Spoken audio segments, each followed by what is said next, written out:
Do players making the leap from college to pro fare better when their pro role is the same as their college role? Or do college stars transitioning into lesser roles or college role players with immense upside transition to high level pros the best? Find out my thoughts next, right here on Locked On NBA Big Board. You are Locked On NBA Big Board, part of the Locked On Podcast Network, your team every day.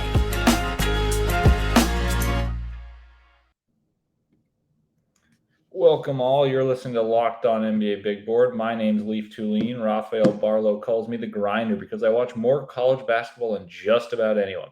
With all that said, I'll be discussing how different roles NBA draft prospects fill on their college teams currently translate to the NBA, and how their previous players that were selected in similar spots that occupied varying college roles transitioned into the NBA.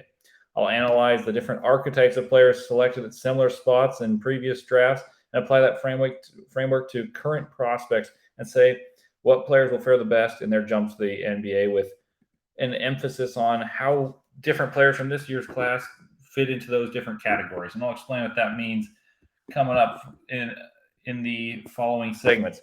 I just wanted to thank those for making Locked On NBA Big Board your first listen every day. And remember, Locked On NBA Big Board is free and available on all platforms, including YouTube and at Locked On NBA Big Board, where the best way to help us grow is to comment anything below. Today's question is, do you think a college star going for a lesser role in the NBA or a college player who played a role well and will likely play that same role in the NBA usually fares better?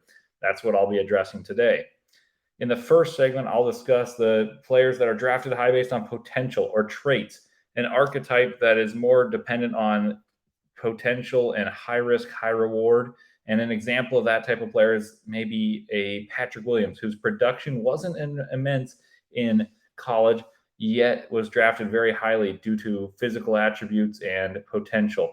In the second segment, I'll break down the drafted to fulfill the same role in the NBA as the role that one excelled at in college, in that type of archetype. Think of like Franz Wagner at the highest end, someone who was a starring role player, someone that was not the leading scorer on their college team, but may have been the best player. Trey Murphy as a 3-and-D plug and play, whose role is identical to what he played at Virginia as it is on the Pelicans. Or Davion Mitchell, who was a star in his own right, but he was not the star on that team. And he was picked to be a point guard and a defensive stalwart as he was at Baylor. How those three have fared differently. And lastly, I analyzed the college stars asked to play a role in the NBA and how they've fared in transitioning from increased usage rate to playing on it as a team player and not the focal point of the team, as an NBA player as opposed to the star of their college team. DeAndre Hunter is one example. Obi Toppin, an All-American, asked to play a role on the Knicks. DeAndre Hunter, a fourth pick, a national champion, someone who scored 27 points in the national championship game and has asked to be a tertiary option. Jarrett Culver, an All-American who was in the national championship game, who was picked sixth and hasn't found a role because of the transition to being a role player from the star. Desmond Bane was the heartbeat of TCU and is now a stud for the Grizzlies. Or Grant Williams in the middle of the first round, who's excelled at a role, but he was a two-time SEC Player of the Year at Tennessee. Let's dive right in. The first archetype of player is the player who demonstrated traits and flashes that are rare but do not star on their college teams. Two recent examples are fourth picks out of the same college, Scotty Barnes and Patrick Williams, who each came off the bench for Leonard Hamilton's Seminoles. This archetype can be hit or miss. It can be hit big or be very dangerous. Both of these players, Patrick Williams and Scotty Barnes, under Leonard Hamilton at Florida State, were on successful teams, which is a big factor. They starred in their roles, and that meant a lot of people believe that they had an ability to grow in their roles and play those same roles at the NBA at the lowest level, but maybe be stars. And so far, I think they're 1 for 2 in that. This archetype can be hit or miss, like I mentioned. I'd argue the big hits come from this archetype of player. Think of someone like Giannis, who was drafted on traits alone. There was not many refined skills for Giannis, but man, were his traits appealing. And yes, obviously, Giannis has hit it out of the ballpark, and you don't expect that when you draft this. But there is a method behind the madness, taking traits that are rare. There are busts like Hashim Thabit or Kwame Brown, players with enormous potential drafted on height, athleticism, but not necessarily production on a basketball court that they've put together against the highest level. Let's talk about those two players from Florida State, though. They're high risk, high reward, but I'll talk about their college careers and why they are pretty good analogies for this role. Patrick Williams shot 84% from the free throw line at Florida State, but he wasn't a dominant force at the rim. He wasn't a dominant scorer. He was a good defender, but he played on a team that had pros on it, and he was a sixth man, and he was the definition of a role player. He came in, started his role, and people were like, okay, if they were to give him more time and he were to get more touches, I think we could make him into a star. And that's why the Bulls took him at 4. This is a player that I really loved. And the reason that I loved him was he had measurables comparable to Kawhi, which is such a rare thing in the NBA. And defensive chops, I'm not going to say the same ilk of Kawhi, but that's something you can imagine. He can defend multiple positions, and he's been successful at that in the NBA. He wasn't a dominant scorer, but he shot 84% from the line, which is usually a good indicator of touch, meaning that he could be a 3-and-D extraordinaire at the NBA level. So you take a risk on him at number 4. But, that wasn't a substantiated claim based off his college play. So that's where this archetype comes in.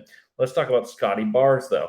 And for Patrick Williams, he has yet to take that leap as a pro, but he is a solid pro. So there is a middle ground. There's a high, in this case, there was a high ceiling. There's a bit of a risk here, but their floor was pretty high with Patrick Williams as well. Scotty Barnes played a more integral role at Florida State, but still played off the bench and wasn't their lead scorer, nor field goal attempts taken leader. And he was on a good team, a team that made the Sweet 16, but it wasn't as good as the team that Patrick Williams played on. So maybe that's why he had a larger role. But for him, I think there was more of a point guard role in there, a supersized guard. And that, I think, elevated his potential and made him a little bit safer with a higher upside at the same time. His floor was being a defensive pass who had ball handling ability, and he's 6'9", but his upside has been tapped into. He's become a borderline all-star player in year 2, where he can, and he's not there yet. So I don't want anyone saying, okay, he's not an all-star yet. He's not, but he can be that caliber of player soon. And he's already shown that flashes and that likelihood to be the case by year 2. He won the Rookie of the Year, and he's become a better scorer than what he showed at Florida State. So this is an example of a success story of this archetype of player, where a player shows the potential early on and they build around those traits and make them a star player rather than the role player they were in college.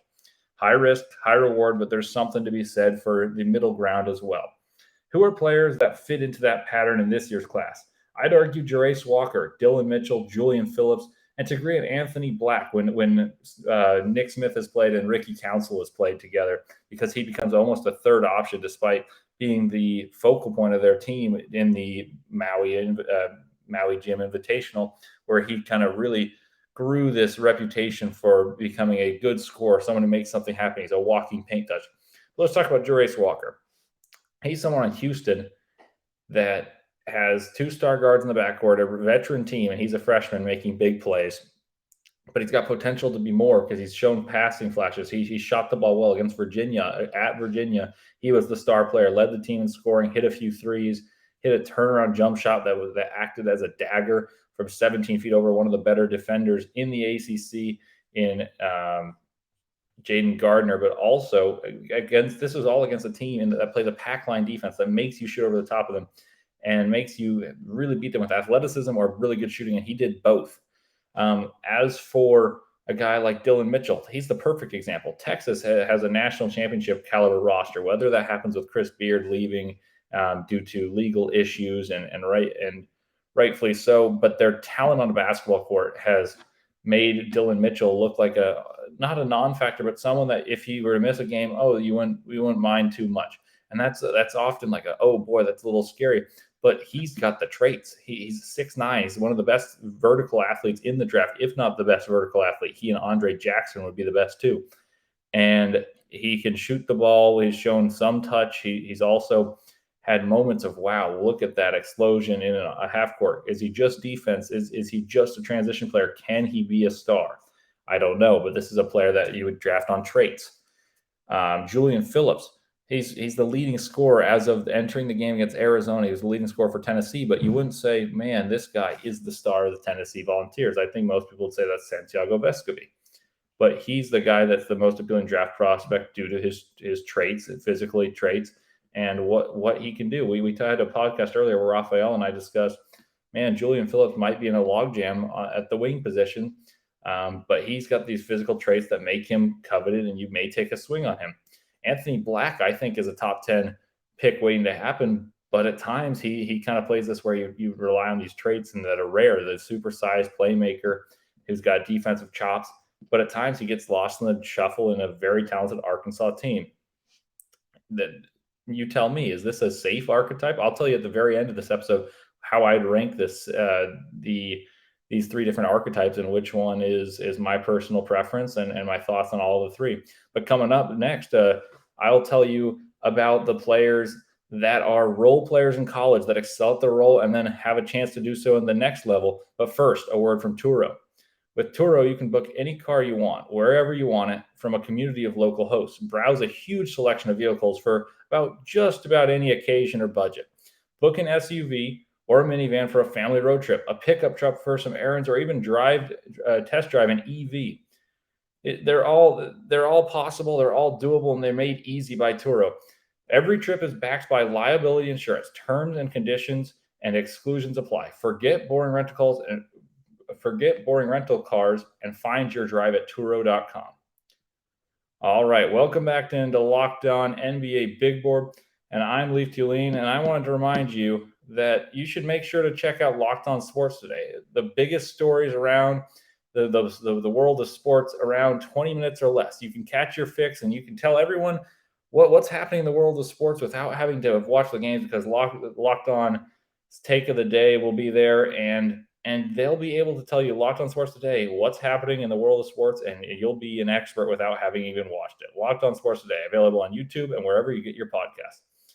So earlier we discussed role players chosen with traits and thought, you know what, maybe that gives them a chance to star in the previous segment. So let me tell you about some players in recent drafts who and those candidates who are able to fulfill this role in a class of players that excel at their college role and have a chance to star in their professional role that is the same role where they're drafted.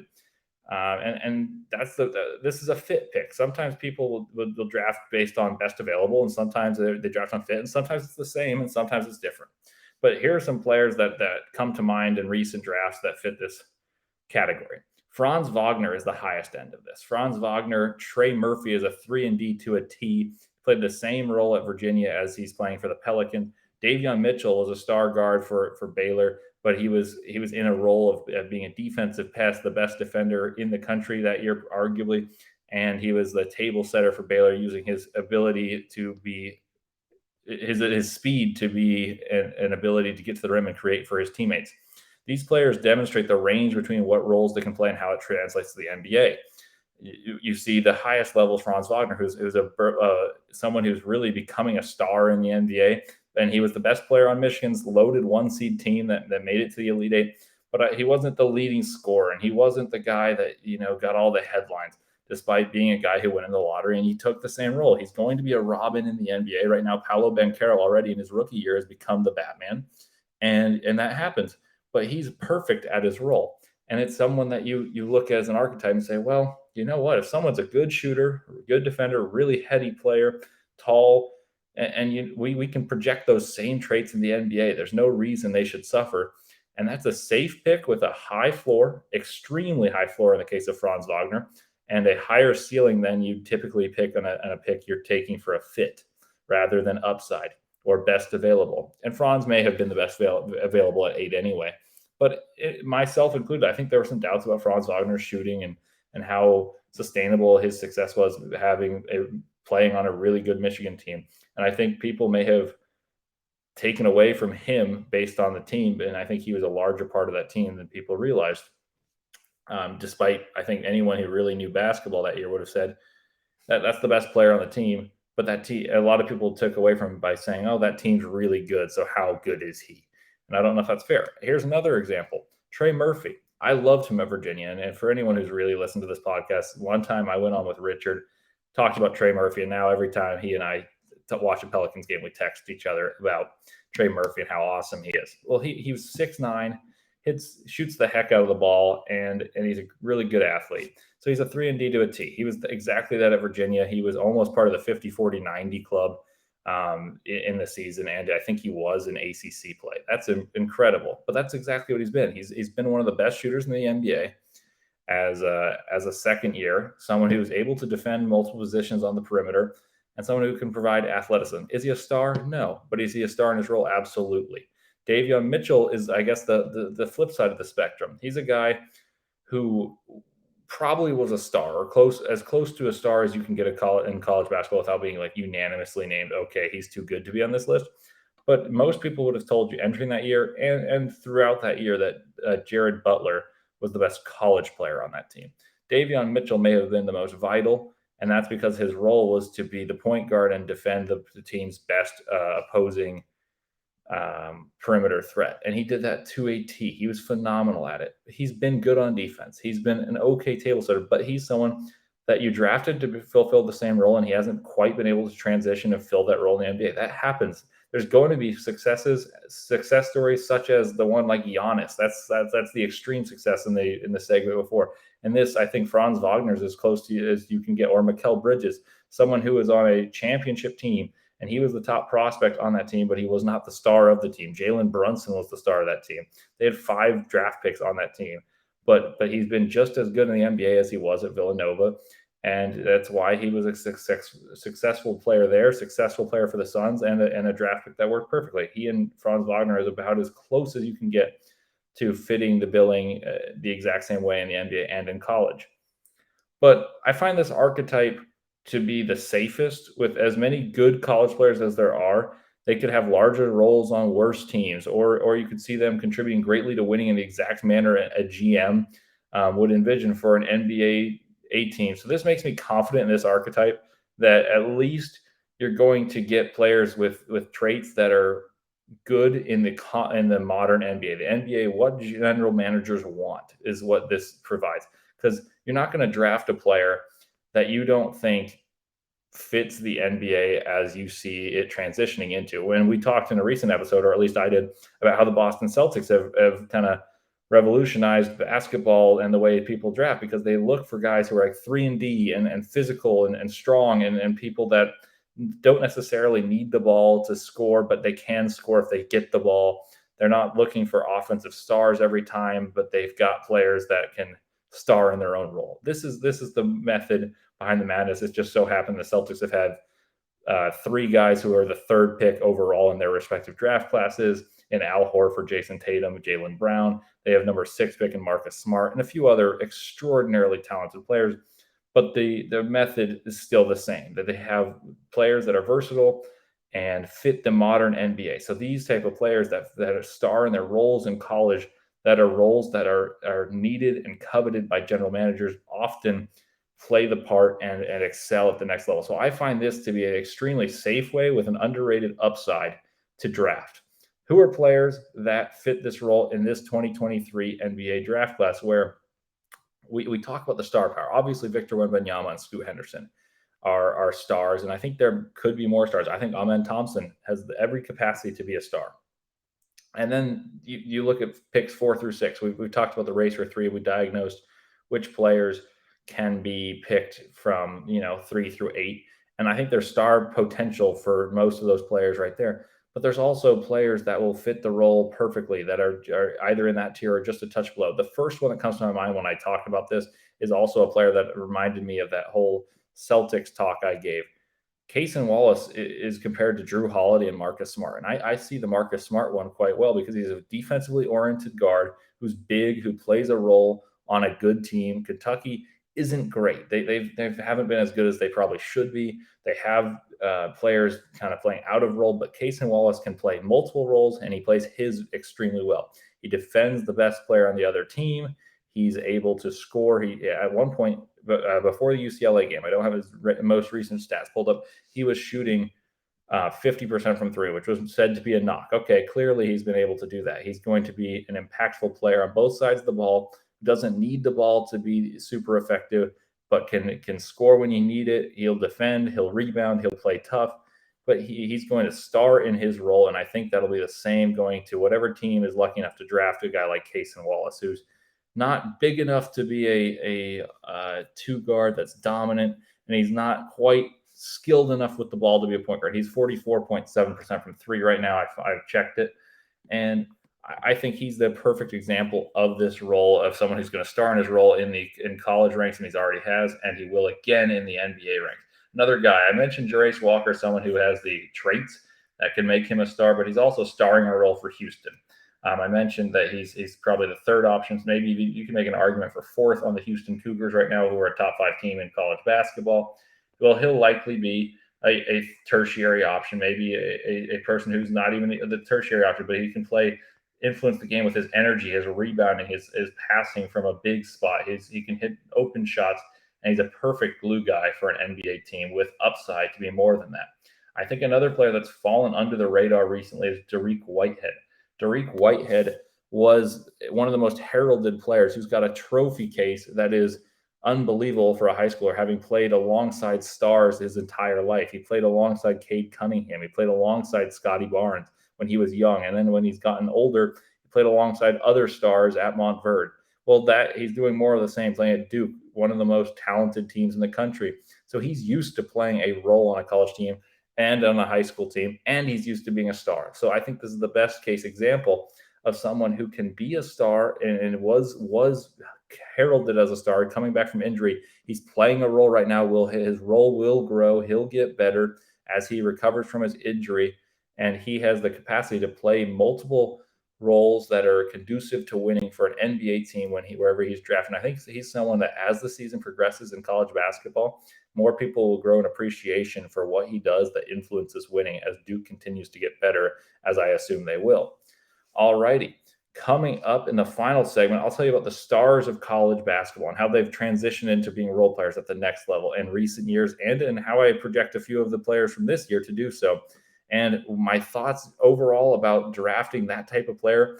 And I won't give necessarily a ranking, but I'll tell you my thoughts on each drafting methodology and which one I'd lean toward.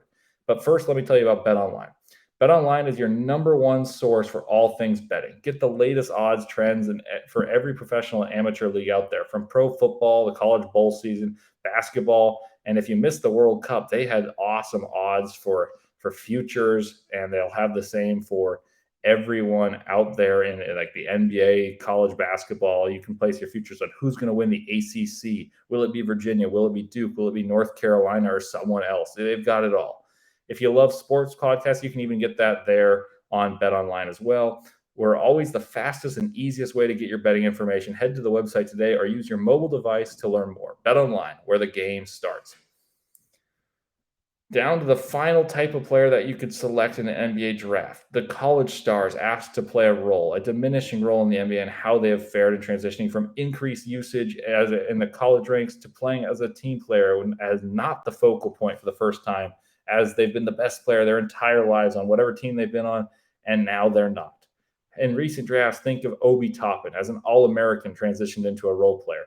Or Marvin Bagley, a guy who was drafted number 2 because he was dominant at any level, reclassified, and he's still dominated in the ACC for Duke. Trae Young is a success story. He was dominant as a freshman at Oklahoma, dominant in the NBA. DeAndre Hunter, a fellow Hawk, at Virginia, he was the number 4 pick, scored 27 points in the national championship game, and has been asked to be a tertiary option. Jarrett Culver was his opposition in that championship game. Had the athleticism for the NBA, hasn't stuck because he didn't adapt well to the NBA game because it's different than the college game he started in as an All-American. Desmond Bane was the heartbeat of TCU and a star for the Grizzlies. Grant Williams has carved out a niche for players that are sturdily built and played tweener roles in college and starred at that role for the NBA, and he's excelled at a role in the NBA, carving out a Grant Williams role. And that's something that has become something. David Roddy was made possible by Grant Williams. As I purposely intended by creating that wide range of varying levels of success in college and in the NBA, you can see this isn't necessarily a perfect barometer for accuracy in drafting. I think sometimes the role adaptation is difficult. Sometimes the player is a star for reasons specific to the college game that isn't conducive to the NBA. And sometimes the stars are stars and they're going to be stars no matter what level they play. This archetype becomes need dependent, which isn't how I typically draft. I like to take the best player available. And recently I've really been a fan of betting on traits. Someone that I bet on traits on recently with Patrick Williams, as I mentioned, or Tari Eason. I thought his traits were really impressive, and I thought there was no way you could hide him from success. He'd find it somehow, and it's someone with long arms and athleticism you can't teach. So that's someone I was higher on. Or a Blake Wesley, he was able to get to the rim at will. So will he be able to be a successful NBA player after playing a role at Notre Dame? So you can make this point for multiple players, and you can spin it however you want. Can a player be a star on a bad team in college and then asked to play a role, and that makes it easier because the bad team, they shoulder such a responsibility, and then once they play in the NBA, they play a role with all these really good players, and it makes basketball easy for them? Absolutely. Can it be the opposite, where their game is so conducive to the college game where it's difficult for them to transition and have the same effect on a basketball game in the NBA against different athletes? A guy that would come to mind here, and I didn't even have him for my point of this because I was just going to take first runners, Drew Timme. He's been the best college basketball player over the last 3 years because he's played all the years, and he's going to be an All-American again. But what he does so well may not be what is hip in the NBA right now, which is not playing through the middle, not playing drop coverage as often unless you're a superb rim protector, and he's not quite that. But there's too much criticism that goes around for players that hold the ball and have to try to score. Like a player like Gigi Jackson is a perfect example, and one that I really would like to speak about. And he's kind of the antithesis of my point here. Is this is a type that I typically steer clear of unless I think they're just truly a transcendent star, because Gigi Jackson is playing on a terrible South Carolina team. He's able to be a star, but his usage rate is enormous, and he's 17 years old. So of course his efficiency will take a dip, and is impressive that it hasn't been bad thus far. And I expect it to dip worse. But I think he's got the makings of being a star in a college basketball team, and he's got the makings of being a superb role player, if not an almost star in the NBA. Well, this is a risky pick because a lot of these players that were stars in the NBA, in the NCAA, won't be stars in the NBA, and you're projecting them to a role they've never played. So that's why there's risk to this. So in sum, my preference lies with the eye of the beholder. I know that's a cop-out answer, but if you're drafting if not drafting in the top 5, I usually lean toward a player who excels in their role to do so at the highest level. Let's talk about a few players that were to be the stars before I give you my full philosophical response to this. Cam Whitmore is the star of Villanova, but he's learning that role as he was introduced late. Same with Nick Smith at Arkansas.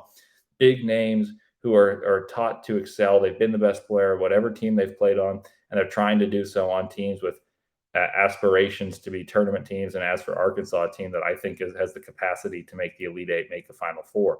Gigi Jackson, I talked about. He's on a horrible team, but he's the star, and it's going to be difficult for him to have the exact same role going towards the NBA. But this will be good for him at trial by fire. Terquavion Smith at NC State is the star at NC State. He runs the show. Is it going to be easy for him to be a diminutive guard in the NBA running the show the same way, or does he have to adapt and play a backup role or a spark plug role?